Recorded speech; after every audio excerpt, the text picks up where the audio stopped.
For today's video, I am going to be going over 40, No. yes, 40 products that have just dropped at Sephora. This is a series I've been doing for a while on my channel now, and it is perfectly coinciding with the Sephora savings event. So I have a lot of new products that I've picked up from Sephora that I've received in PR. I just went through their just dropped page on their website and I pulled all of the products that I have. Now, this is not a video for full-blown reviews. Some of these products I've never even tried before.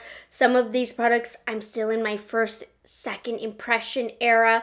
So that's just to let you guys know. The point of this video is to guide you through what has just launched at Sephora. So when you walk into the store, you might feel a little less overwhelmed, just so you know what to look out for. And if I have used these enough, I will certainly let you know what I think about them.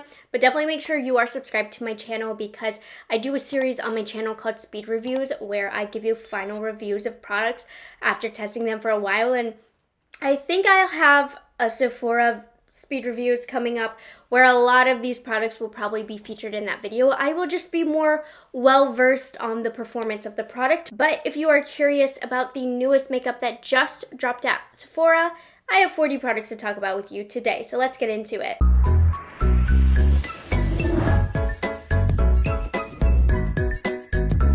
Sephora tends to launch these Sephora Favorites kits that launch right before their sale. Most of the time, they launched 3, but 1 sold out before the sale. So I just have these 2 to talk about. So my personal favorite is the Clean Me Up kit. This one has more of my Holy Grail style products in this. But I love these kits. They're a great way to try multiple things from multiple brands without spending a ton of money.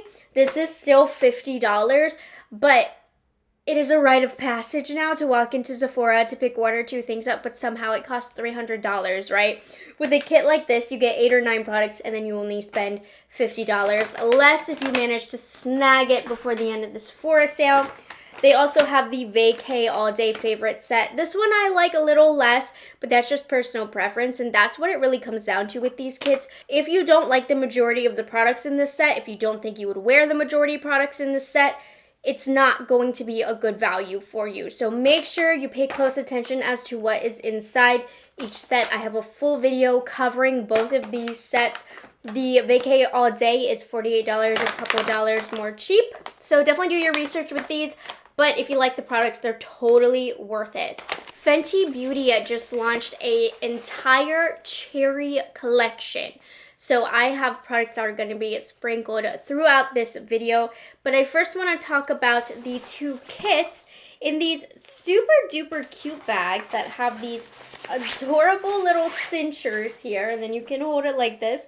Like, I gotta keep these. These are adorable. So the first set that we have is we'll do the brighter red one, Cherry Mouth 3-piece set. So in this you get 3 different products. The Stunna Lip Paint, it is a mini size in their iconic red, which is one of the most perfect, most versatile reds in the world. The lip liner, and then a Fenty Treats in the cherry shade. And I love the Fenty Treat in Barbados Cherry. It's amazing. Oh, this lip liner, is this new Lil Chili? I believe it is. And then the lip color is uncensored. But uncensored, I absolutely love. I actually just recently picked a fresh one up. Fenty Treats, what's it called? The lip oil is one of my all-time favorite conditioning lip oils.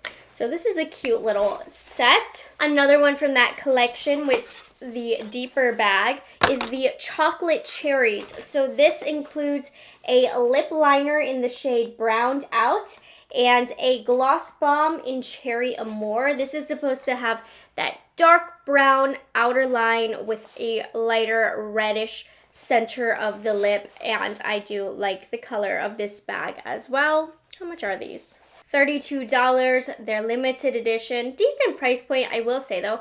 I don't love the Fenty Beauty lip liners. They get the job done. They're just a little too creamy for me. But other than that, I do like the other formulas, but both do have that lip liner formulation. And then the last little set that we have from this cherry collection in particular from Fenty Skin is the Cherries Gone Bad, and in there is a hydrating lip oil in the black cherry shade, and then shade, flavor, whatever, and then their Plush Pudding lip mask also in black cherry. And I love both of these formulas as well, and it comes with a cute little cover keychain thingy mabobber for the lip oil. So that's not all that launched in the Fenty Cherry line. You will see as we continue on. But let's talk some tinted moisturizers. I think with summer coming up, tinted moisturizers and skin tints are starting to blossom on the market. So I have a few new ones, like the Milk Makeup Hydro Grip Gel Tint. This one is probably the most viral. I'm still testing it. I've worn it about 4 times now. I don't love it. I don't dislike it. It's supposed to be a long wear, give a really juicy look to the skin. It actually gives about a medium coverage, but for me, it remains tacky all day, which is not my favorite as somebody who has a lot of flyaways and baby hairs. It also doesn't have amazing wear time on me, but I'm still in the beginning stages of testing it. I feel like this is a you either love it or you don't kind of product. Definitely some mixed reviews online. This packaging might catch your eye in store. I know it certainly did when I checked out the display recently, but Makeup Forever just launched this new Super Boost moisture boosting skin tint. This certainly does give a lighter coverage. I've worn this a couple times now. I haven't really wanted to reach for it, if I'm being honest. I just have skin tints that I enjoy better. It's not a bad skin tint. It feels really light on the skin, but I want to test this more before I give you my final thoughts. But Makeup Forever normally does a really great job with their complexion products. So if you tend to like their complexion, this is what is newest to their line. Now, I feel like Laura Mercier is slowly going back to old launches and repackaging them, reformulating them potentially. So they just recently launched, or relaunched, if you will, their Tinted Moisturizer Blur Matte. Now, if you don't know, Tinted Moisturizer put Laura Mercier on the map eons ago. I remember they were a bestseller when I was like 14 years old, and I really like the matte finish even on my dry skin. Now today's the first day that I'm wearing this new formulation, and it's really light, but I feel like it gives a lighter side of medium coverage. I have dry skin, but because of the nature of it being a tinted moisturizer, it doesn't look dry on my skin at all. I think this could be a great option for oily skin types who still want that skin tint kind of feel, the tinted moisturizer vibe. I'm really liking this, but I've always really liked the Laura Mercier tinted moisturizers. And they do also have a natural glow one that is fairly new that I have not yet tried. Newest concealer on the block that I got my hands on. Oh my gosh, I was so excited about this Estee Lauder Double Wear Stay in Place Concealer. The Double Wear foundation is one of the longest lasting, most reliable full coverage foundations on the market. So I definitely had high hopes for this concealer. It gives full coverage. It actually is surprisingly quite smooth. I'm still catching my feelings on if I think it says long wear. It's definitely not touching the foundation in terms of the amazingness of the longevity of that. But I've had some inconsistent results with wear time. They of course do claim it's supposed to wear all day. I personally don't agree with that, but I find that when I pair this with a good powder, it's amazing, and when I don't, it does crease. So do keep that in mind. I want to continue using this. Another newer concealer, it launched a few months ago, but a concealer that I'm really impressed by first impressions is the Westman Atelier. I don't have it officially in this video, but I think that one gave me a little bit more wow factor if you're looking for something better. But I think I'm liking Estee, but it is a bit too early to tell. A couple new loose setting powders, and I just think loose setting powders are really popular right now. A lot of brands have launched them or have relaunched them, gone back into the archives and reformulated their powders. I think technology when it comes to creating powders has really improved over the years, and I can tell based on what the brands are putting out. So YSL, why is nobody talking about the All Hours Hyper Blur Loose Powder? This is gorgeous. It's super light, it's super blurring. It is what I would expect of a luxury loose setting powder. I think it is a little drier looking than the OG Givenchy formulation, but I am super happy with it. Nonetheless, this has not disappointed me, and I'm very, very picky with powders. Amazing. And I find that when I set my concealer, whatever the concealer is, with this powder, my concealer remains relatively crease-free. It definitely improves the wear time of concealer. Another loose powder that's taken over the internet is from Kosas. This is the Cloud Set Translucent Loose Setting and Blurring Powder. I have the two shades that would work with my skin tone, and at first I was very nervous that these were going to be too deep or pull too yellow or pink on me, but they're surprisingly much lighter on the skin. They have a little bit more body to them. I find that they look a little dry on me. This might be a powder that is better suited to more combo and oily skin types. Definitely sets makeup very well, but it's not the most blurring powder I have put upon my face. It's a good powder, but it did take me a while to get my opinions on that. This one is definitely going to be in our speed reviews very soon. I've used it quite a lot. Making our way downtown, making our way into bronzers.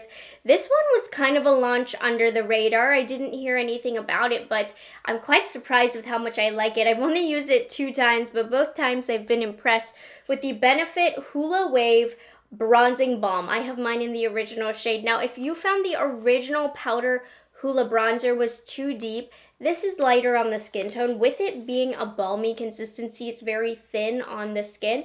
Now, sometimes I think that balm can mean a little wet, sticky, Vaseline-y and break up makeup. That's not the case with this. It does feel like a nice cream that does go over makeup and foundations very well, but super thin. I think this is going to be really great for the summertime when you're hot and sweaty. You don't want to put too thick or heavy of a cream on your face. This is going to be a great option for the summertime. I just picked this up for the Sephora savings event, and today was the first day that I played with it. I was super excited about this range of Laura Mercier bronze color infusions. The blush color infusions are one of my all-time favorites, and I think the shade range of this is much more skin tone inclusive than the blushes. I feel like the blushes run really light. Now, what's interesting about this is you get a sculpt side and a glow side. I just mix both together. I do find that this shade number 20 does pull very pink, so it's for a specific type of look or vibe on me. Very pigmented, a little bit on the powdery side, but I love the concept of this. I love that you have a matte side. I love that you have a glowy side and that you can blend it. And so far I'm liking this. It's really, really soft, but the tone of the shade is a little off for myself if you pick up number 20. Also, I picked up this giant and very expensive Dior Forever Nude Bronze. Now, you know, over the years, they have been redoing their line, repackaging and reformulating. So we're getting a lot of older formulations coming out in these new products, packaging formulations. So I have the old Forever bronzers. This one is much larger. It's jumbo. And I feel like the formula and shade range of the line is also different. I picked up the lightest shade Soft Matte, and it's kind of dark on me. I like a luxury bronzer typically. I wouldn't say I'm wowed by this. It's just very dark, so I'm struggling to get this even on me. Maybe more in the summertime I will enjoy this more, but I kind of prefer my old Dior bronzer so far. But this is new from Dior. It is, I believe, 5 or 6 shades, if I remember correctly. These are in stores if you want to check them out and you want to treat yourself to a luxury bronzer. Though based on my first impressions, and do keep that in mind, there are luxury bronzers that I prefer more, like Pat McGrath I think has better bronzers. Now, this I had no intentions of picking up, but when I saw it in store, that new shiny display, I had to pick up one of them. So NARS just launched 3 in Sephora. There's a 4th at Ulta of the Hot Escape Cheek Palettes. And this shade, light number 1, caught my eye. In this you get a blush, a bronzer, and 2 highlights. The bronzer and blush, I know for a fact, are in their full permanent range. You can buy them as singles. I'm not quite sure about the highlights. I don't have those, but these are really buttery. Honestly, I didn't need this, but this is a gorgeous palette, and I just love the tones of this #1 palette. They do also have some warmer colors, some peachier colors, more geared towards different skin tones, each color story. But these are a cute little seasonal launch. I'm sure it's limited edition. I like it, I can't lie to you. For once, no cream blushes, because I feel like the cream blush market has absolutely been insane, but I do have 3 new powder blushes, which I like a powder blush too. So Tower 28 launched a range of these Get Set Blur and Matte powder blushes, and they do exactly as the goal was, to blur and set. So they say that these are infused with setting powder.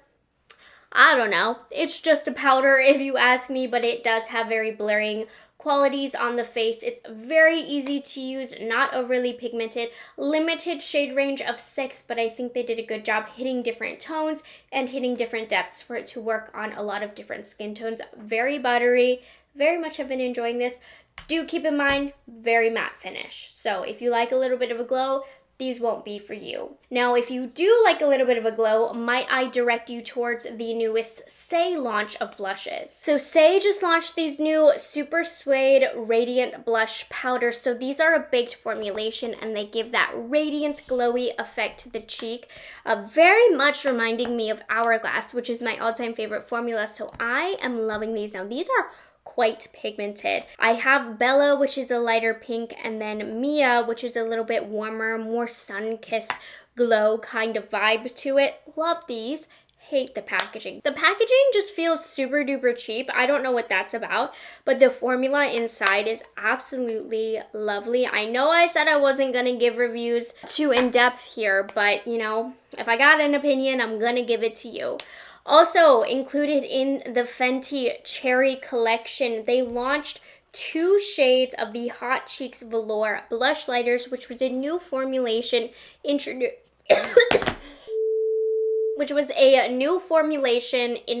I believe this past holiday season, and I do love it. It's really buttery, very glowy. Now, the selling point for me is definitely this packaging, and inside the complex you get 2 very red, very cherry colors, if you will, with a beautiful sheen to them that can emphasize texture, little milk bumps if you have them like me, but whatever.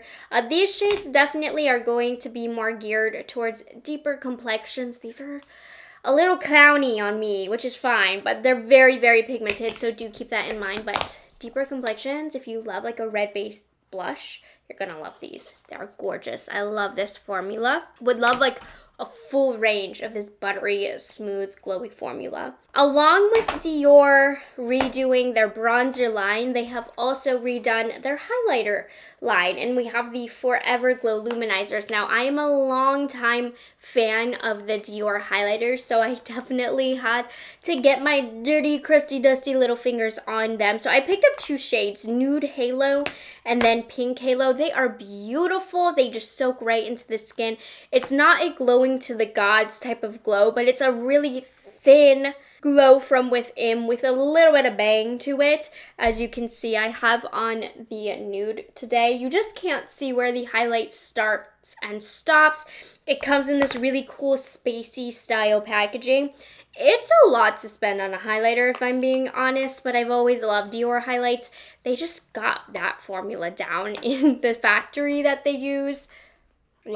In the lab that they use. So definitely a splurge item, but I do like them quite a lot. Like, you can get good highlights not at that price point, but they are very good at the price point that they're at. And the final 2 products that I have for complexion are setting sprays. This one I've been enjoying. I'm still getting to know it, but good first impressions here of the Kosas Cloud Set Airy Setting and Smoothing Mist. Now, I didn't notice smoothing happening in particular, but I felt like my skin did look refreshed after using this. Now, this is supposed to help with longevity, but I do think there's a little bit of a hydrating aspect to it. It feels very nice on the skin. This gives me exactly what I want in a setting spray, so I've been liking it. but it is not as budge proof or as long lasting as the Huda Beauty Easy Bake setting powder. Now this is a unique formulation because she actually infused like literal setting powder in here, hence the name Easy Bake.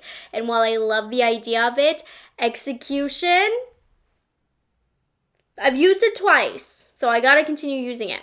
One thing I will say, it sets the makeup, but you really have to shake it up so good to get that powder mixed in there. And I just noticed when it sprays, it leaves little like teardrops on my face, and then the makeup gets ruined from that. It like comes right off where that layer of water is. So I'm trying to find a way that I can get a substantial amount of product on my face for it to be effective without getting those droplets that ruin my makeup. So I don't know that it's worth it yet for me. I'm going to continue testing it. This is coming off of the Easy Bake line, which has the best setting powder of all time. And so she's definitely coming off the name of that.